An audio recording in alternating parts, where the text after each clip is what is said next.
Trump done with Obama's corrupt Ninth Circuit Court, lays down the law once and for all. While much of the nation is focused on the health of ailing Supreme Court Justice Ruth Bader Ginsburg, President Trump's more immediate and unending concern is the notoriously liberal U.S. Court of Appeals for the Ninth Circuit.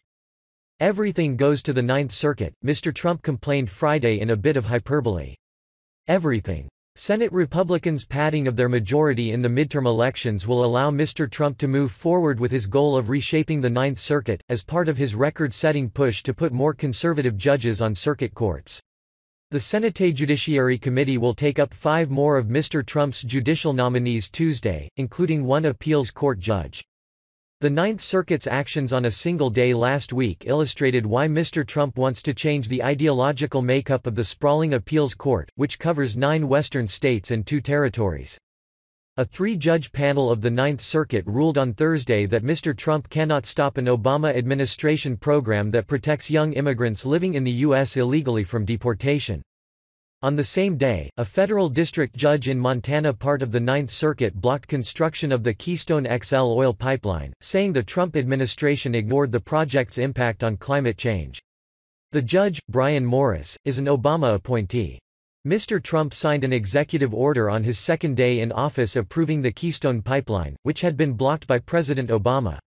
The energy project became a symbol of Mr. Trump's America First economic resurgence. It was a political decision made by a judge, Mr. Trump lamented Friday. I think it's a disgrace. It's 48,000 jobs. I approved it, it's ready to start. He knows where the case is headed in the appeals pipeline. I guess they'll end up going to the Ninth Circuit, as usual, Mr. Trump said pessimistically. The appeals court, based in San Francisco, is authorized for 29 judges, and it has 6 vacancies. Of the 23 current judges, 16 were appointed by Democrats and 7 by Republicans.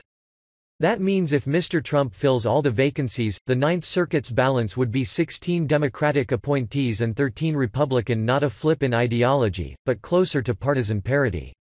The president has 3 nominations pending. We're slowly putting new judges in the Ninth Circuit, the president said. Democratic senators are not happy about it, either. Senator Patty Murray of Washington state objected late last month to Mr. Trump's nomination of Seattle lawyer Eric Miller, a member of the Conservative Federalist Society, to the Ninth Circuit. I am not going to be complicit in this latest rushed process to load the courts with Trump nominees in the lame duck session, she said, calling the president's nominees extreme conservatives.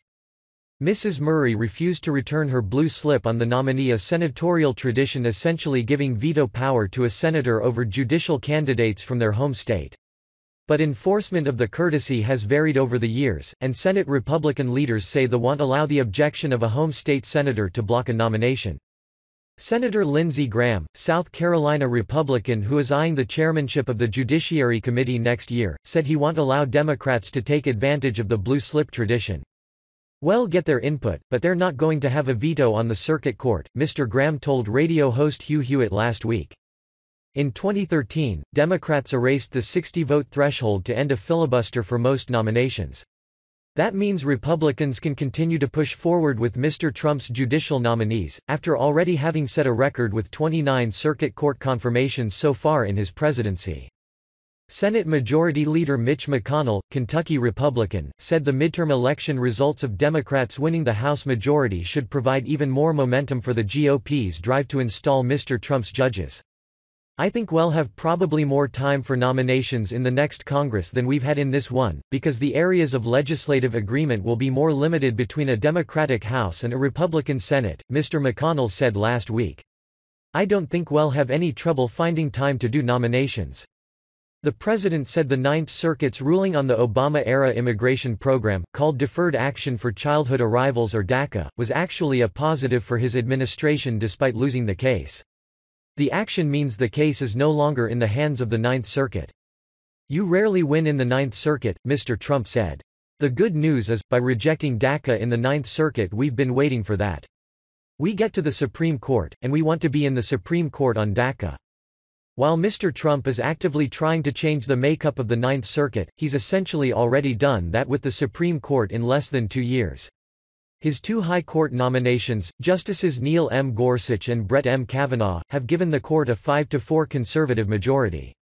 While Justice Ginsburg's hospitalization last week for broken ribs sparked intense speculation about a possible open seat on the High Court, her retirement wouldn't be as pivotal as the departure of Justice Anthony M. Kennedy, who was a swing vote. Mr. Trump has a well-known list of potential Supreme Court nominees, including Judges Thomas Hardiman of the U.S. Court of Appeals for the Third Circuit, Raymond Kethledge of the Sixth Circuit, William H. Pryor Jr. of the 11th Circuit, Amy Coney Barrett of the Seventh Circuit and Amul Thapar of the Sixth Circuit.